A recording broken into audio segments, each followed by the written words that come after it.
All right, guys, welcome back in. It is Serge and Spence. Appreciate everybody going to the channel. We had a ton of big Michigan news. Today, we have some massive transfer portal news that's just crossing over today.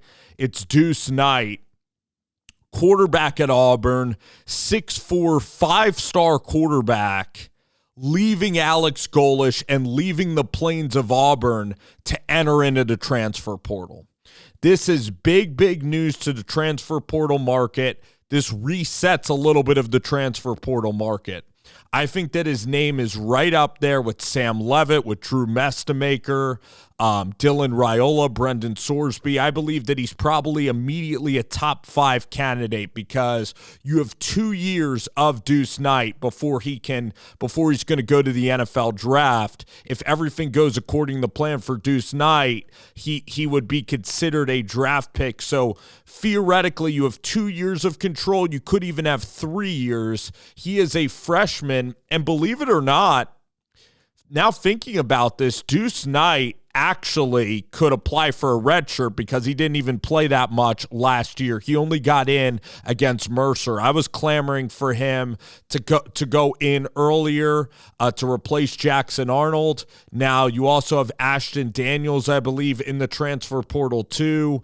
Another player from Auburn, and of course Cam Coleman, the wide receiver, leaving Auburn. I wonder if Cam Coleman's going to be a package deal with Deuce Knight. Really, this signals that Bynum Brown, who Alex Golesh has coached and developed, it looks like he's going to be the starting quarterback at Auburn. And there wasn't loyalty there between Deuce Knight and Alex Golesh. Now, Deuce Knight could have, developed at Auburn under Alex Golesh and could have been, similar to Bynum Brown. I'm not sure about a pay cut, but for Deuce Knight, I believe that this is the right decision for him. And I'll tell you, the early front runner, this is, without reading anything about Nakos, but really you go back to his recruiting and it was Ole Miss and Notre Dame that were really involved with Deuce Knight. I believe he might have been a Notre Dame commit for a while. And then Ole Miss and Lane Kiffin was really, that's his home state of Mississippi. So I really see LSU being a huge factor here with Deuce Knight. I believe that Lane Kiffin and Deuce have a very tight relationship, and Deuce Knight is a mobile quarterback, a big quarterback, and he would do sensational things at LSU. Now, I know that LSU is the other quarterback that LSU is really involved in is Sam Leavitt. But is Sam Leavitt going to go home to Oregon? How's that relationship like with Kenny Dillingham and Dan Lanning? Is Kenny Dillingham a little, frustrated that Dan Lanning's trying to get maybe one of his guys at Oregon? Is that kind of turning into a little bit of a conflict? Is that relationship going through some testy waters there, Dillingham and Lanning? So right now it's Miami, Oregon, LSU, but for Oregon and Sam Leavitt's going to probably be in the NFL next year, probably his last year in college ball. I mean, you have DeCorian Moore, you have McClellan, that's a really good receiver.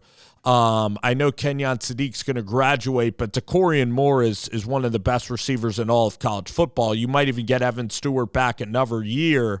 I think Dante Moore is headed to the draft, so I think that that's going to be the move. And then Deuce Knight could even be the starter at LSU as a sophomore with Lane Kiffin. I think it could be Deuce Knight's program. This is massive news out there, on the wire.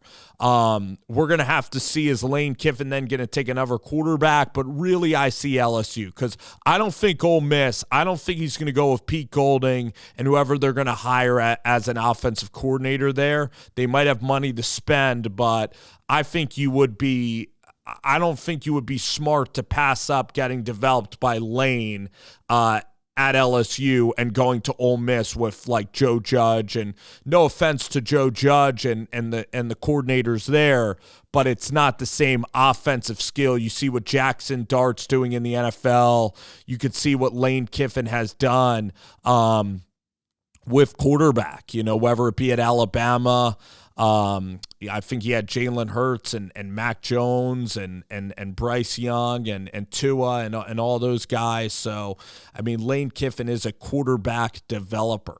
Trinidad Chambliss. So, what's interesting is maybe Trinidad, now thinking about it, if Trinidad has another year of eligibility and he doesn't go to the draft, then Trinidad can go to LSU, but then Deuce Knight, instead of really on this Golesh staff, then Deuce Knight is also going to be at LSU to be the quarterback in waiting, and he can pull a Dante Moore. So I really see LSU as being a heavy, heavy favorite for Deuce Knight. Trying to think, if not LSU, maybe it's Ole Miss. I don't think Miami would be that risky to take on a quarterback. Miami likes taking on quarterbacks that are very experienced. So whether that be Carson Beck, they took Cam Ward, who played a ton of football. I don't really see the connection between Deuce and Miami, but could be wrong. So, and maybe there's another school that also pops into the mix here. Fascinating stuff here on the transfer portal market.